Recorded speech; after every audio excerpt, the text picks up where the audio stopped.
This is the best of Dr. Jerome Corsi on the Truth Central. The rally was.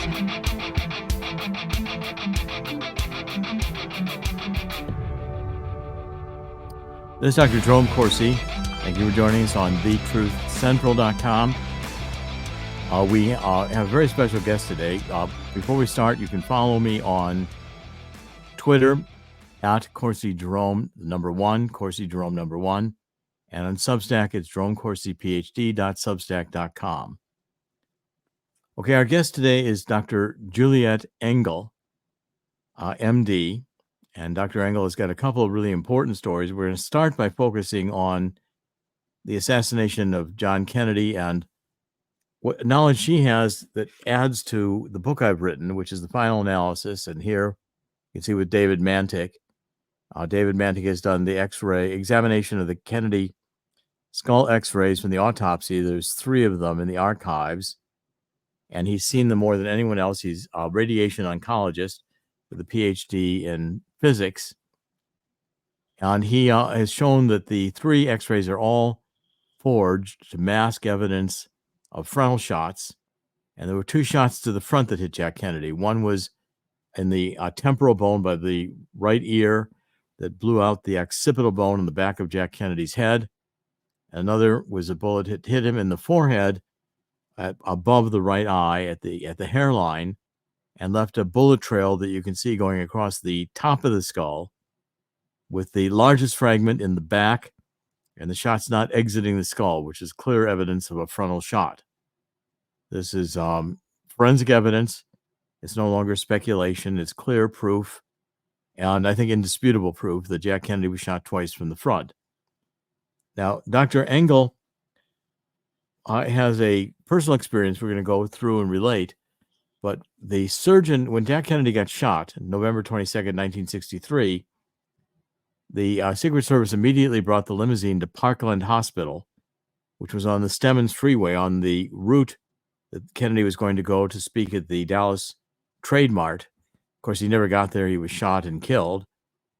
At the Parkland Hospital, they brought Jack Kennedy in, mortally wounded, to trauma room 1. And the surgeons at Parkland Hospital, still in the trauma room 1, the emergency room, did their best to try to save Jack Kennedy's life. They pretty well knew it was hopeless when they took a look and saw the severity of the wounds. We'll discuss that. But nevertheless, as physicians, they had a responsibility, especially with the President of the United States. They did not want it to be thought that they didn't do everything possible to try to save the president's life. So the very first things that happened was Dr. Malcom Perry, one of the surgeons at Parkland, got to the trauma room 1, among the first physicians to arrive, and he saw a puncture wound to Jack Kennedy's throat, which came in through the windshield in the front of the limousine. It was a frontal shot, and it had a small pencil mark puncture hole going into the throat. So Dr. Malcom Perry began a tracheotomy, which is a way to get ventilation into the lungs to try to get the person breathing. That's Dr. Malcom Perry. And that's normal procedure, normal operating room, emergency room procedure. And it was completely the right thing to do. And Dr. Engel had subsequent experience with Dr. Perry. And Dr. Engel, why don't you pick it up from there and tell us how you came to be associated with Dr. Perry? Sure. In 1974, I was 25 years old, starting my internship at the University of Washington in Seattle. And I started on the ER rotation. That was my first rotation. And that was the week that the Parkland surgeons, so the entire, first I should say that when Kennedy was taken to Parkland Hospital, the Parkland surgical team was the #1 trauma team in the world. I mean, these were the best of the best. And they're the ones that came immediately to the ER and tried to resuscitate Kennedy until they were pushed out by people that they didn't even know who they were.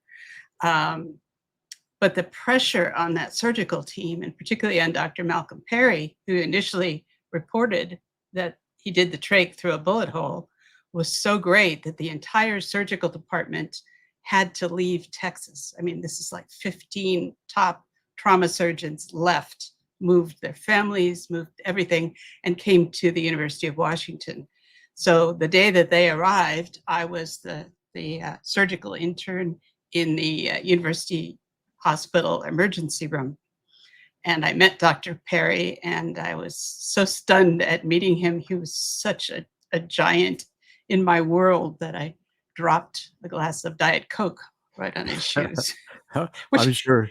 He never forgot that. He was very nice about it, but I've died of guilt ever since.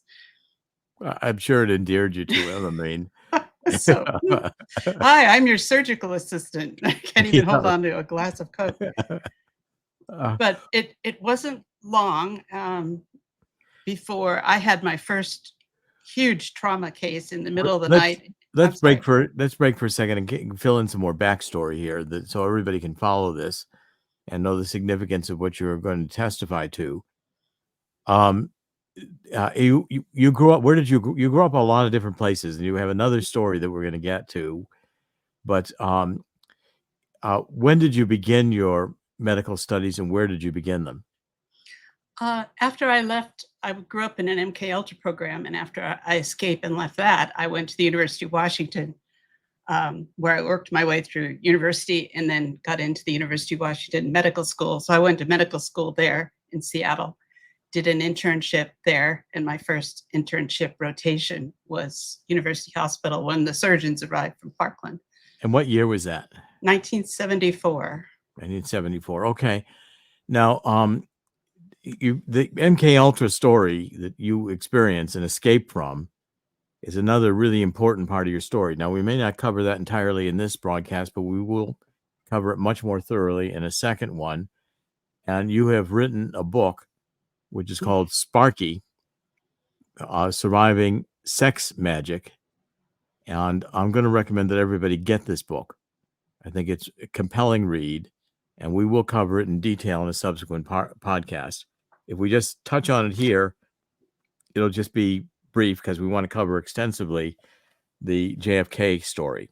So Dr. Engel's got two stories that are important to us. Probably more than that. I wouldn't be surprised. I mean, there's Russia.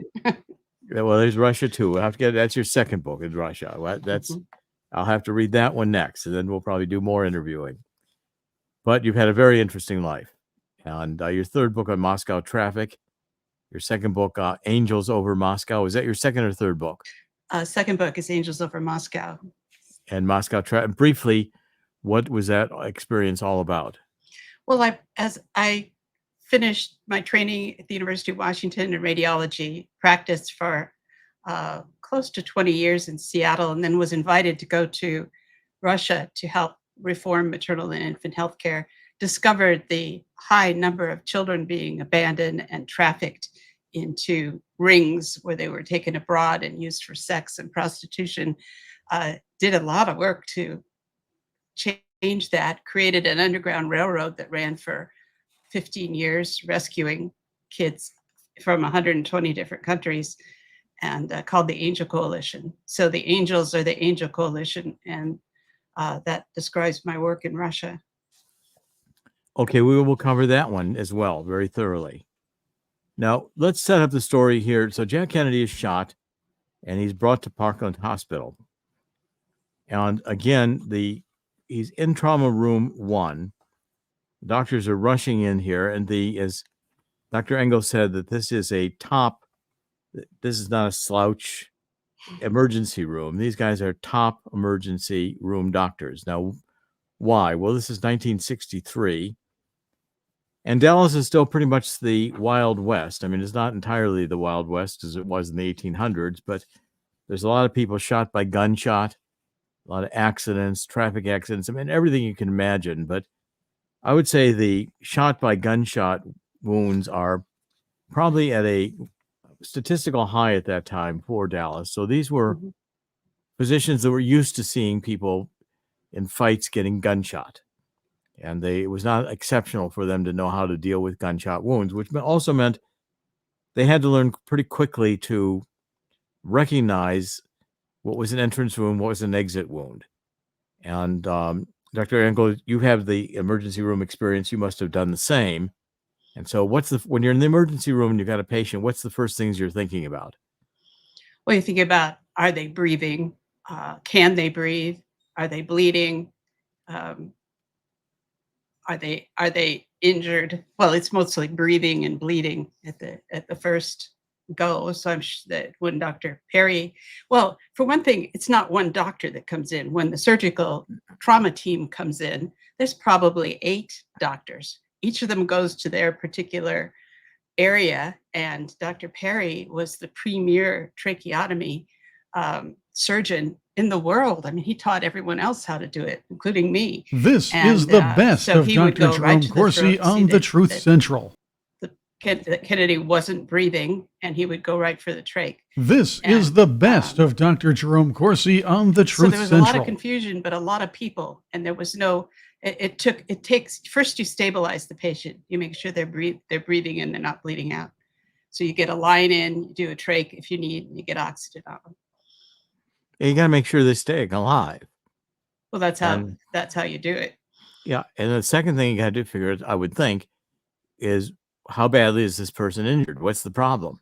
Once you've got them stabilized, then you start the process. All this happens very fast. I mean, this is less than a minute before you've got a line in, a trach in, and they're on a ventilator if they need to be. Because the person could die in 20 seconds. Mhm.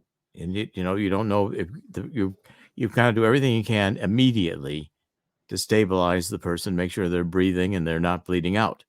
So as I recall, they had people putting lines in his legs, lines in his arms, subclavian lines. So he was being worked on by multiple people. He's being worked on by once. multiple people at once. Mhm. Okay. And also one of the other important players in this is Nurse Audrey Bell.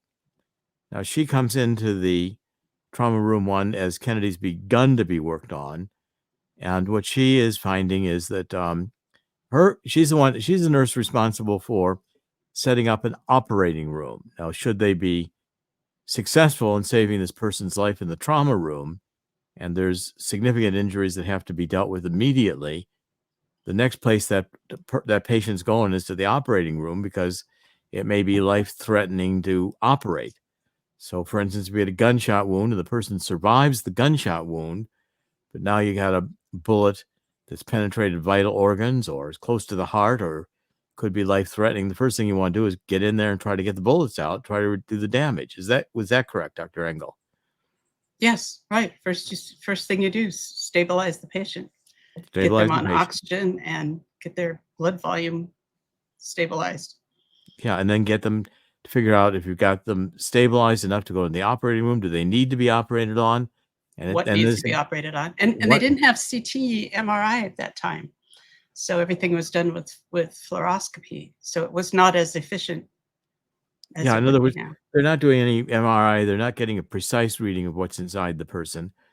No, they But- didn't have ultrasound either. That They didn't have come along. ultrasound. There was no ability to really know what's going on inside the patient except for intuition. Now, when Nurse Bell comes in, her first thing is, okay, what do I have to do? So her testimony was, when I took a first look, I could recognize the president, but I didn't see an injury because there was no injury around his face, she explained. So I asked, where's the injury? And Dr. Perry, who was doing the tracheotomy, was standing there. He simply reached up on the president's head and he pulled it up and turned it to the left a little bit. And she said there was a gaping hole. That's where the brains and fluids were dripping out.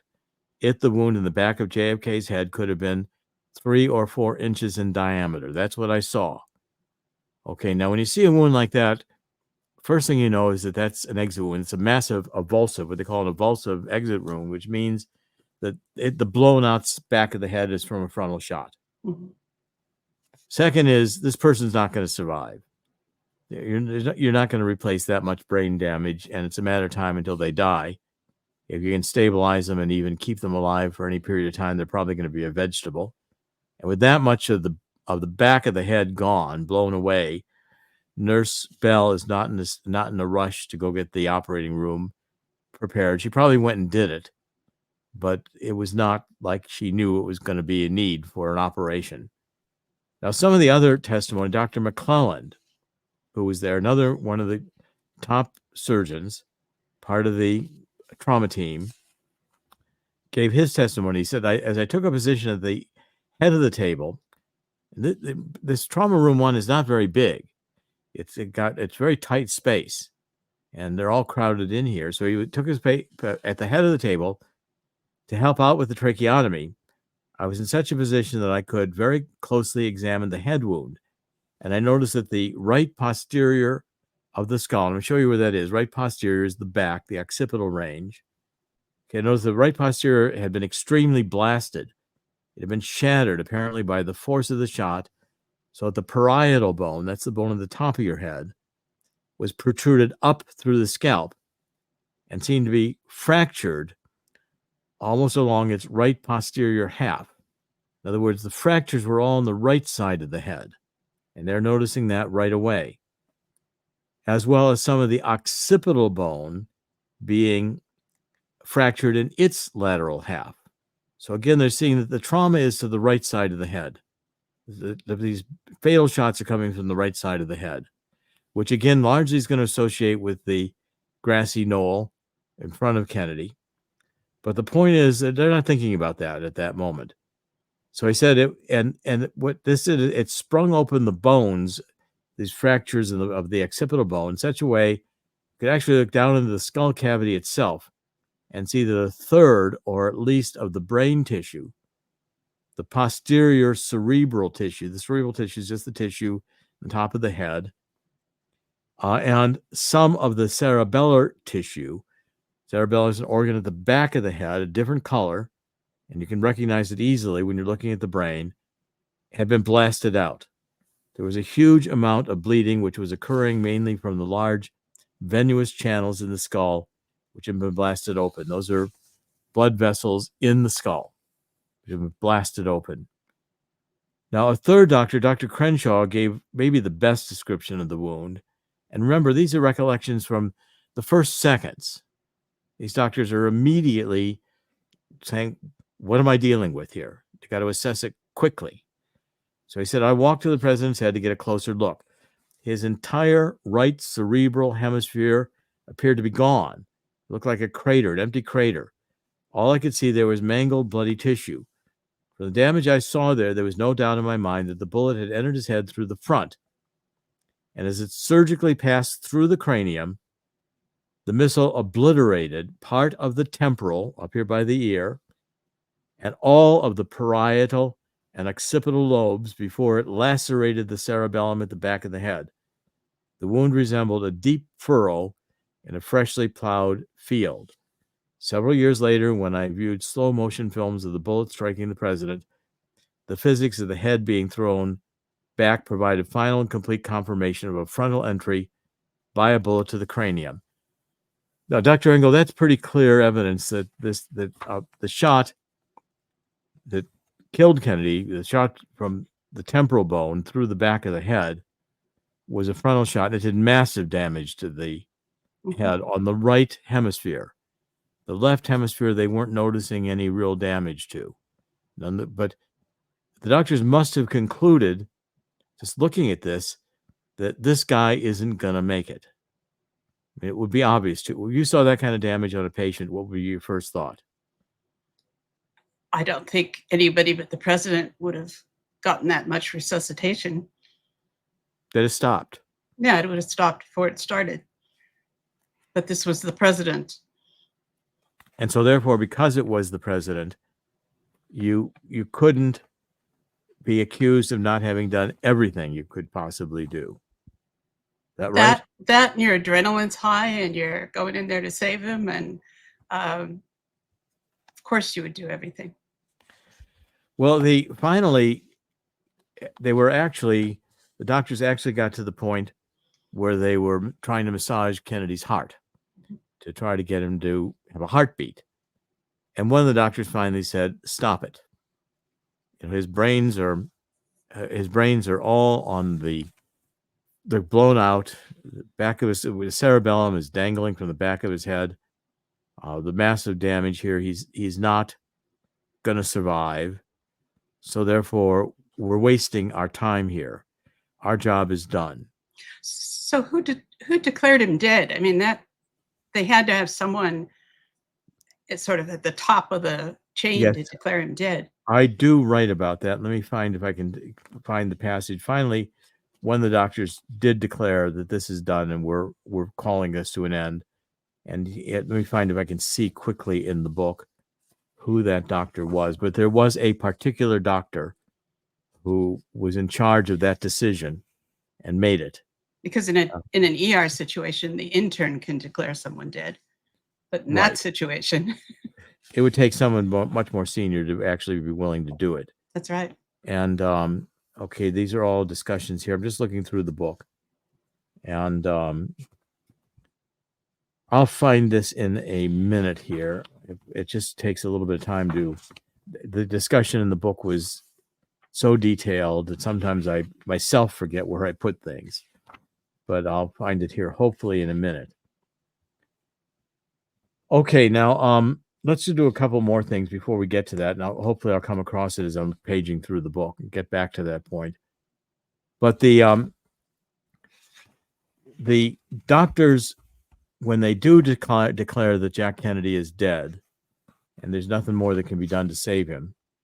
Oh, by the way, they brought in a defibrillator. They were doing everything they could. They're bringing in all the equipment they could figure out to try to do something here. They were in panic mode and they were trying to massively save his life. So Kennedy was logged into Parkland as patient number 24740 at 12:38 Central Standard Time. And Kemp Clark was the one who pronounced JFK dead at 1 p.m. And Clark wrote, "When I saw the severity of the head wound, I thought everything we had done for him those 20 minutes was a complete waste of time. It was a 4+ injury, which no one survives." And Clark said, "My God, the whole right side of his head is shot off. We've got nothing to work with." So essentially, you see Kennedy with this horrendous wound, and there's a couple of other statements here that are interesting in that regard. Crenshaw defended the position. He said, Dr. Crenshaw said, "Usually trauma victims are stripped of all clothing so that an injury will not be overlooked. No one attempted to remove the president's briefs. I think it was out of respect for the man, the dignity of the position he held, the principles for which he stood, that we subconsciously did not want to see him lying there naked. In addition, with the horrendous head wound he'd suffered, we weren't concerned with the lower part of his body. We could have stabilized him. There would have been plenty of time to look for additional injuries." Now, why this is of substance is because when the doctors declared it was done, the trauma doctors were finished with their job. And they are now going to leave the trauma room because there's nothing further for them to do. Now others take over. Okay, the nurses take over. They've got a body. They're going to have to deal with the body. But even more importantly, what happens next is that the pathologist at Parkland Hospital, Dr. Earl Rose, shows up with the justice of the peace. And he says this was a local murder. There's no federal crime to kill the president. And so therefore, we're doing the autopsy. Now, in his book, Conspiracy, 1980, Anthony Summers wrote, "At the hospital, as the Secret Service team prepared to take the body to Washington, Dr. Earl Rose, the Dallas County medical examiner, backed by a justice of the peace, barred their way. They wouldn't let the Secret Service take the body out of the trauma room. The doctor said that under Texas law, the body of a murder victim may not be removed until an autopsy had been performed. And the justice of the peace, Judge Ward, declared, it's just another homicide as far as I'm concerned." Okay, but the Summers, in his report on Conspiracy, 1980 book, quite good book, said the Secret Service agents put the doctor and the judge up against the wall at gunpoint and swept out of the hospital with the president's body. They were wrong in laws. With the hindsight, they denied their president an efficient autopsy. So Secret Service, which, by the way, knew Kennedy was shot from the front, because Secret Service, Clint Hill, who was, when the shooting started, was on the follow-up Secret Service car. He got off the running board. He ran up, managed to get a hold on the left handrail at the back of the limousine, and he climbed onto the footboard there and got onto the car. And when Jack This Kennedy is was the shot best of Dr. from the Jerome grassy Corsi knoll on with the shot Truth that hit Central. at the temporal bone, and we can see this in the x-rays. There's a keyhole fracture, so you get an oblique wound to the side of the head, and it causes a keyhole fracture. It's not a puncture mark, because it's entering at the side, and it enters with a round hole, but it's breaking about the bones in front of it. Looks like a keyhole, and that's a sign of an oblique shot, which does massive damage and caused the blowout. So that had to have been a high-powered shot that hit Kennedy, and it came from the front, and Clint Hill got splattered on the left of the limousine with Jack Kennedy's brain matter, and the motorcycle, inboard motorcycle officer also got splattered with the bone matter. A piece of Jack Kennedy's occipital bone flew off onto the grass to the left of the limousine. It's called the Harper fragment. It was subsequently found by a medical student like the next day and identified at the time as occipital bone, part of the back of the head that had been blown off. Now, because the trauma team did not examine Kennedy's body, okay, so Dr. Engel, once the patient's pronounced dead, is there any reason for the doctors in the trauma room to examine the body and see what additional wounds there were? They might, but they don't necessarily. If the pathologist is there to take the body, the pathologist will do it. Right. I mean, see, your job is done in the emergency room. You didn't save his life. So why are you going to look for anything else? Pathologist is going to do an autopsy. They'll do a far better job than you did. I mean, that certainly would be a logical assumption for a surgeon in the trauma room, wouldn't it? Is that correct? Yeah, plus there's 30 people crowded in that little room, all kinds of equipment, Secret Service. I think they probably pushed the surgeons out of there. So the problem was that since they took the body, Malcolm Perry and Kemp Clark, who did the press conference, did not know that there was a wound to the back because they didn't turn Jack Kennedy over. There's a puncture wound in the back. So they missed that. That becomes important in the story. Now, Perry comes out with Dr. Clark Kemp at 3:16 p.m. Central Standard Time, over 2 hours after Jack Kennedy died. And Dr. Clark and Perry were the only two Parkland physicians at the press conference. They made it clear they observed only 2 wounds in the emergency room: a bullet hole puncture wound at the midline of the throat, just below the Adam's apple, and a large gaping wound to the back of JFK's head. 3 different times, Dr. Perry affirmed that the throat wound was a frontal entrance wound. 2 times, Dr. Perry described the throat wound as an entrance wound. He said, Dr. Perry, the neck wound, as visible in the patient, revealed a bullet hole almost in the midline. Question, what was that?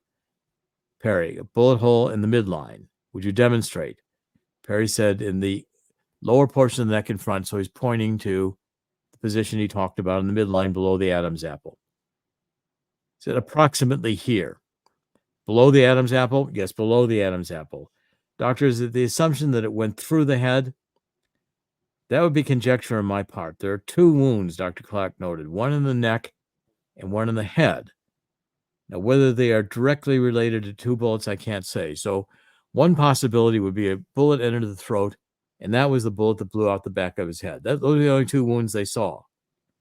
They really did not pay attention to an entrance wound to the temporal bone, because Jack Kennedy had also been hit in the back of the head, which caused a massive blowout in the front part of his head, but between the temporal bone and the parietal bone. But that didn't conflict with the very top quadrant of his head, where the bullet that went in the midline stayed in place. Now, likely that was a liquid mercury bullet because the brain was also stained.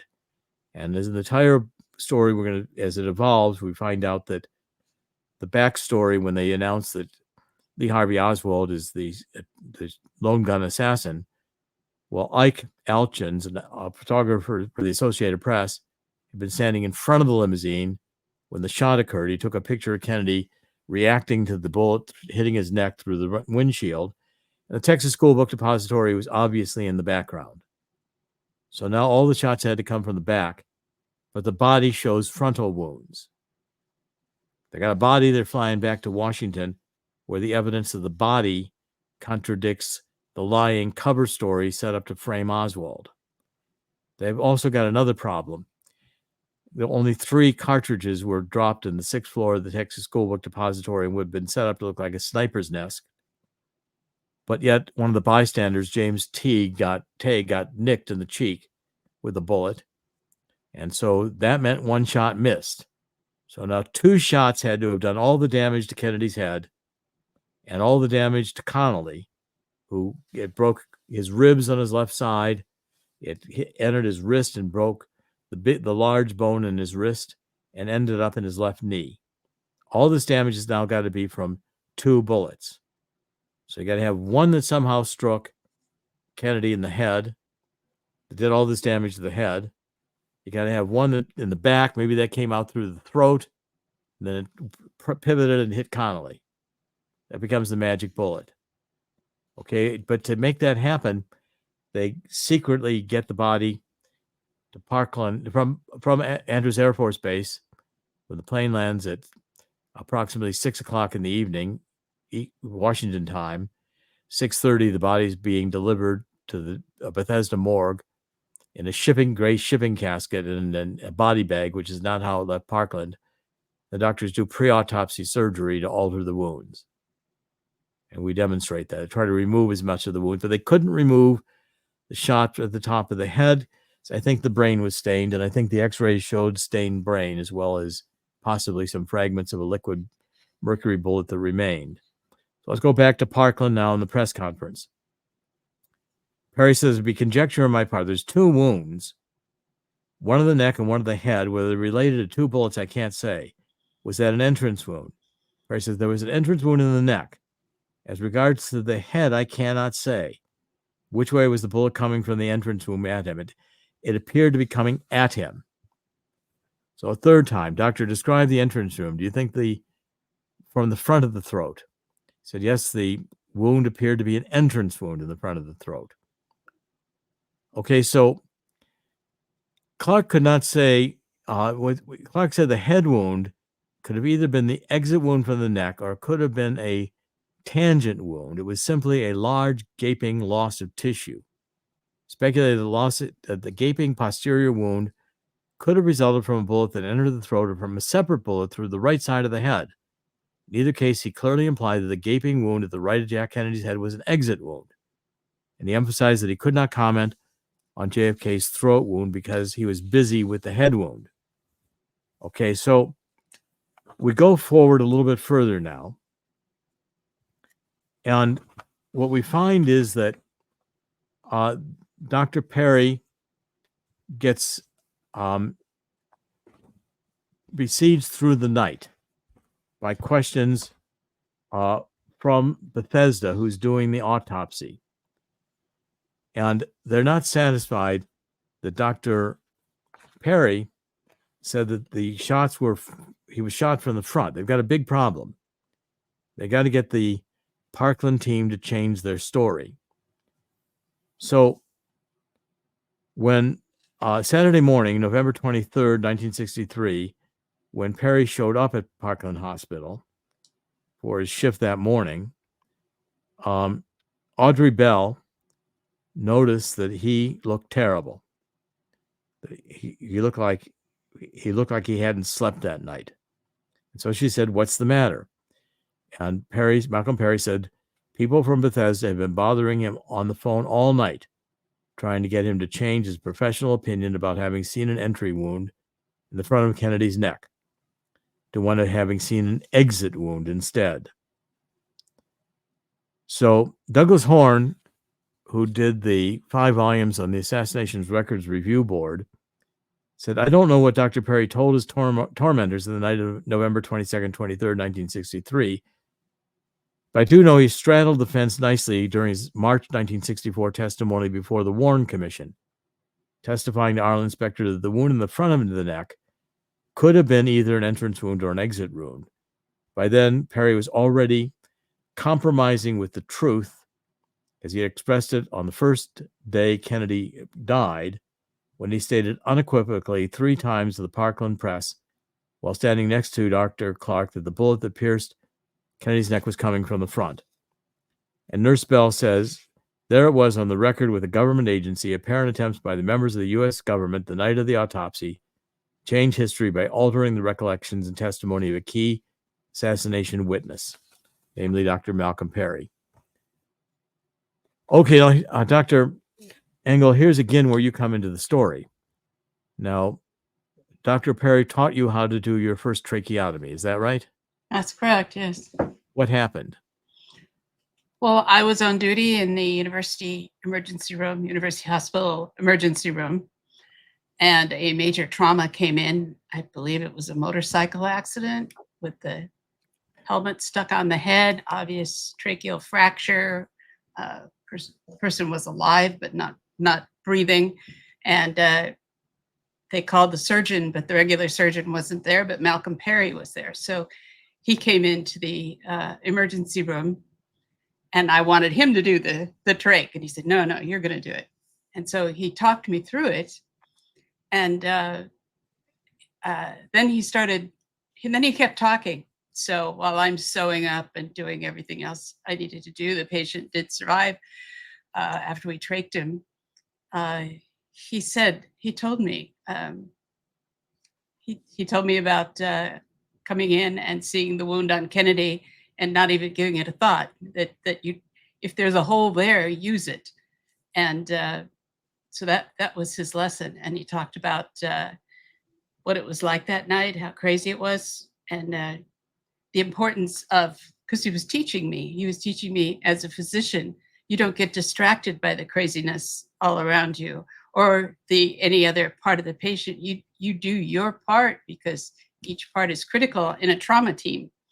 Each one had their role to play, and if it's getting in lines or it's starting a blood transfusion, or all of those things are all part of the trauma team. And his was to do the trach. And he said he went right through the bullet hole. And I have no doubt at all that he went right through the bullet hole.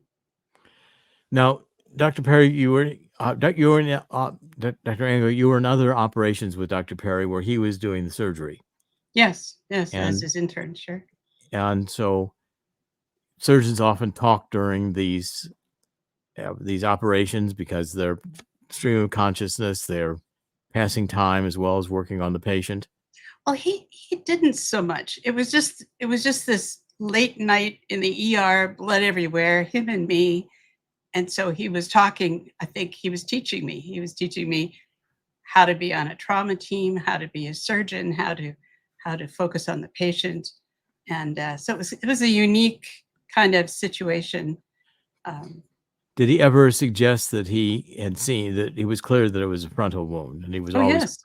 No, he was absolutely adamant about it, that he went right through the bullet hole that came in right under the tracheal cartilage. And the lesson is, if there's a hole there, use it. Well, did he talk about being pressured? He talked about being pressured later, and also because the entire medical team from Parkland, like 15 top surgeons of the world, left their homes in Parkland and took over the surgical department in Seattle. It was a major, major move. And all of us understood it was because of the terrible pressure that they were under at Parkland because of the testimony, Kennedy testimony. And the risks to several nurses, I think, were killed and people disappeared. And it was a time when they were all being terribly pressured. and they came to Seattle. Because again, if they had held to their story that Kennedy was shot from the front, the government's setup of Oswald falls apart, and the lie is apparent. So they have to break these doctors at Parkland, otherwise they can't lie to the public that Kennedy was shot by Oswald. Yes, and it must have been difficult for them because these were the world's most famous surgeons. So you can't just pop them off and throw them out of a car without a great deal of attention. Plus, they were the most honorable men in the world. I mean, Malcolm Perry was absolutely the best. So it must have been torture for him to be forced to change what he knew was true. Well, there's some more testimony. Recently, author Rob Couteau found some contemporaneous evidence. He found a journal article published by Martin Stedman, who was a reporter in Dallas at the time of the assassination. And assassinations researcher, an excellent researcher, James DiEugenio, confirmed that Stedman was indeed in Dallas for several days after the assassination, gathering information. DiEugenio also noted that some of Stedman's information got into print, but this newly discovered article was not published. Stedman's article, 50 Years from the Fatal Day in Dallas, was published on a blog, and it was picked up. And Stedman wrote, "I was in Dallas as a reporter for the New York Herald Tribune there in Dallas to inquire into the unanswered questions surrounding the shocking events of November 22nd to 24th, the assassination, 1963. On the evening of December 2nd, 1963, so it's just a few weeks after the assassination, Stan Redding, crime reporter from the Houston Chronicle, and Fred Ferretti, a colleague from the New York Herald Tribune, visited Perry at his home shortly after dinner time.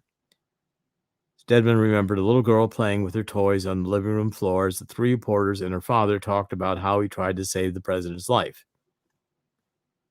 He commented that the controversy over the Perry's press conference, quote, didn't erupt until government officials in Washington said all three shots at the president had been fired from the sixth-floor window of the building behind the president.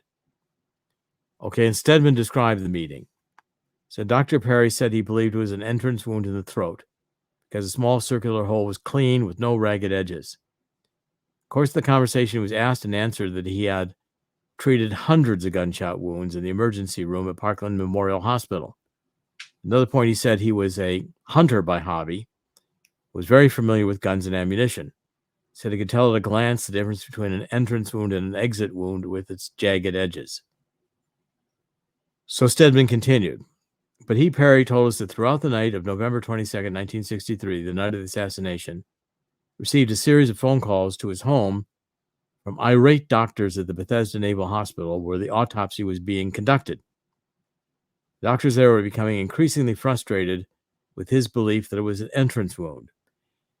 Said they asked him if the doctors in Dallas had turned the president over and examined the wounds in his back. He said they had not. They told him he could not be certain of his conclusion if he had not examined the wounds in the president's back. They said Bethesda had the president's body and Dallas did not. They told Dr. Perry he must not continue to say he cut across what he believed was an entrance wound when there was no evidence of shots fired from the front. When he said again he could only say what he believed to be true, one or more of the autopsy doctors told him from Bethesda they would take him before a medical board if he continued to insist on what they were certain was otherwise. They threatened his license to practice medicine, Dr. Perry said. Okay, so he confirmed that the pressure was there. And Stedman continued, ultimately, Dr. Perry testified as a witness before the Warren Commission. In substance, he testified that he realized he had no proof the hole in the president's neck was an entrance wound, and he conceded the Bethesda doctors who autopsied the president would know better because they had all the forensic evidence, and he had but a fleeting recollection. So Stedman's conclusion was, I can't fault Dr. Perry for his testimony before the Warren Commission. Surely occurred to him that there was no point in holding out for a belief that couldn't be proved. And just as surely this 34-year-old surgeon with an exemplary record and a brilliant future, knew his life would be forever shadowed by conspiracy theories, relied heavily on the bullet fired from the front. He testified only as he most certainly had to testify, but I'll never forget what he said to the 3 reporters that night in Dallas. Okay, now, Dr. Engel, we've talked about it, and you think there was additional threats to the family. Yeah, and what Malcolm Perry told me was that what he said to Bethesda and to the Warren Commission was that doing the tracheotomy through the bullet wound had obliterated the evidence of the bullet wound, and beyond that point there was so much destruction you couldn't tell much of what was going on. But the only moment you could really tell was the moment that before he did the trach. So he's the one person that could say that was an entry wound. Right, and you've seen it, Dr. Perry do tracheotomies, I'm sure. Oh yeah, he was absolutely the best. He taught everyone in Seattle how to do them. Now the gaping wound on Kennedy that shows up in the autopsy photographs, it's not a nice, neat slit to open up the bullet hole. This is a gaping wound. The whole throat looks like it's dug apart. I mean, did Dr. Perry's tracheotomies look like the whole throat had been disturbed and internal tissue exposed? No, it didn't. They would be simple you'd slits. be just going through and getting a tube in. And But sort of that act meant he had to Yes. widen it with the tube. spreaders, and then But get that's the tube in. not a gaping hole that stretches almost from neck to neck. No, and the way he described the entry bullet wound, it wasn't. Bullet wounds usually aren't. So They're small puncture holes. puncture holes, right? And they're sterile. That's the nice thing about bullet wounds, is that they're always sterile because of the heat generated when the bullet's being shot. You don't have to worry so much about infection immediately. Okay, now So that's why he favored using a bullet hole when he could. And in our discussions, you said you have reason to think that Dr. Perry's family might have been threatened more than just his career. Yeah, something serious happened. He, as a person, would not have backed down. They weren't going to take his medical license away from him. But and this is rumors because he didn't tell me this directly, that his family was seriously threatened, which is why he agreed to go to Seattle. And the threats continued. So, but that I can't say to. I can tell you what he told me one-on-one in the emergency room when he was teaching me how to do a trach. Right, but you have a recollection that it was said that perhaps his son had been even kidnapped or threatened to be kidnapped. Yes, there was something like that. But since I can't find anything about it, and I if Tom Shires is still alive, he would know. Dr. Shires, Who's Dr. Shires? He was the head of the trauma department, and he came with Malcolm Perry to Seattle. So Perry would have talked about the threats he received to his family intimately to Tom Shires and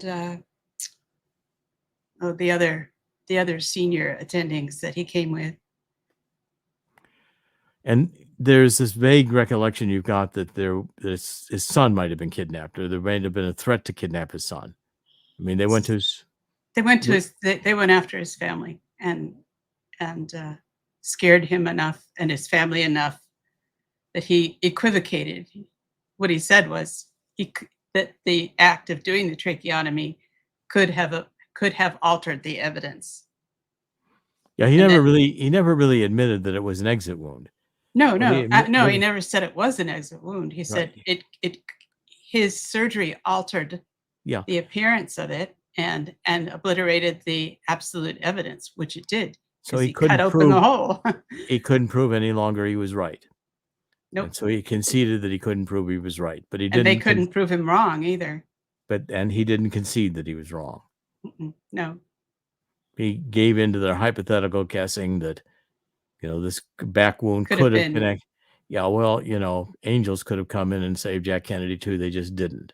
Mm-hmm. A lot of things could happen hypothetically, but Perry was very, very circumspect in saying that since he'd obliterated the wound by doing the tracheotomy, it was no longer in the state with which he'd made his original judgment. So he couldn't go back and put it back in that state. And so he couldn't say for sure. Right. And I can tell you that those Parkland surgeons knew more about gunshot wounds than anyone else in the world. They had treated more people, more trauma cases. They were the world's experts on what was an entrance wound, what was an exit wound, and how you treat it. They'd done the most research on it. And the huge pressure it must have taken to force an entire surgical department to leave Parkland Hospital and come to the University of Washington, which was nowhere near as nice as Parkland. Now, Parkland was really one of the better places to be. It was the best place to be. It had the state-of-the-art everything. At that time, Seattle was a backwater, which is why they came. But in terms of the facilities and the equipment and all that, it got better, but it was no comparison to Parkland. They sought obscurity because they thought it gave them some cover. Yes. And they went as a unit, so the doctors all switched. Unheard of. They brought their residents, they brought their nurses, they brought medical students. It was a huge undertaking. And they did it without telling anyone. They just sort of appeared one day. So all of this was done. And of course, the surgeons at the University of Washington were furious. They were not happy. I'm sure they lost this whole team. You know, well, Parkland lost their team, and the University of Washington got replaced by the hot shots. Right, and you know, it had to have been a massive, frightening scare for all of them. Otherwise, I mean, they would have told the truth. And they would have stayed in Parkland. But they didn't. And so that's a clear indication of the massive pressure put upon them. And it's another clear indication of the extent to which the government went to lie, to alter the facts, the evidence, to fit the lying narrative, and to perpetuate this Truman Show we've been living under, this Jim Carrey Truman Show, that Jack Kennedy was shot from behind, 3 shots from the Texas School Book Depository. Lee Harvey Oswald failed the paraffin test. It's unlikely he shot anybody that day. And yet he's the one they framed. He's the one they killed. And it was a CIA from the moment the limousine got to Parkland Hospital, the Secret Service is seen getting buckets of water and cleaning up the blood damage from the second seat, the back seat of the limousine, which is altering a crime scene. When the puncture wound was seen in the limousine, they cordoned off the limousine, would not let anybody photograph it, and they got the limousine out of there right away. By Sunday, that limousine was in Dearborn, Michigan, and they replaced the windshield, destroyed the original windshield. Government's altering evidence, including altering the body of the president in pre-autopsy surgery. This is a government conspiracy to kill the president and get away with it, which until now they've done. So I think, Dr. Engel, your testimony is extremely important and new. I think you haven't really told the story publicly. Have you told the story publicly before? No, I haven't. We talked about it when I was an intern. What was that, 50 years ago? Right. But no, I never have. Well, thank you for coming forward. It adds additional information.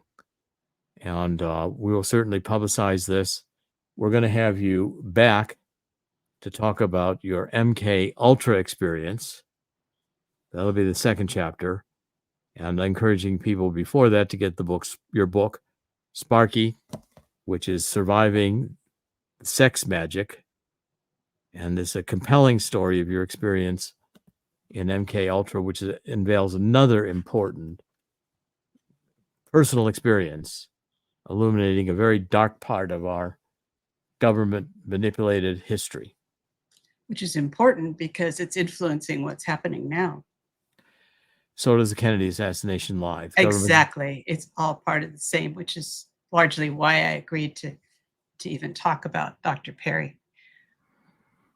Yes, because you kept that private and respected him for 50 years since you Mhm. first met him. He was a mentor. He was wonderful. And he died, and he was a chain smoker, and he died of lung cancer in 2009. Well, with all the tension and complexes he must have had over what he was forced to do, I'm sure it affected his life and his health. I'm sure it did. He was under terrible pressure and a lot of guilt. But if you can talk to Dr. Tom Shires, if he's still alive, he would know quite a lot. I'll try to track that down and find out. I don't know at the moment whether he is alive or not. But there's also, it's been on the internet, it's been shown recently. Paramount did they finally got the tapes from the doctors at Parkland and allowed them to be seen by the public. And that was just recently. And the doctors at Parkland give a lot of testimony about Kennedy being shot from the front. So they're now getting to be overwhelming evidence that the government has lied. And that this is coming out now. I think the government understand they can't maintain this lie any longer. It's an important part of deconstructing this evil intelligence operation, military industrial complex that President Eisenhower warned us about, that has thrown us into perpetual wars, depopulationist, this dark evil agenda, which has controlled the United States of America to destroy the United States of America and destroy our freedoms. And the MK Ultra conditioned the generation of people, starting with my generation, that are making this happen, who are the mind-controlled arms of this. We'll get into that as our second broadcast. Yes, we can talk about that. Dr. Engel, thank you for joining us. I know it takes some courage to talk about these topics, and I greatly admire your willingness to come forward. Thank you. Thank you. Dr. Jerome Corsi, in the end, God always wins. God's going to win here too. And I implore everybody in the spirit of 2 Chronicles 7:14, let's get on our knees and ask God to forgive us for letting this dark satanic element control our country for so long. God will win. God did not create this experience to lose. Satan gets sent back to hell.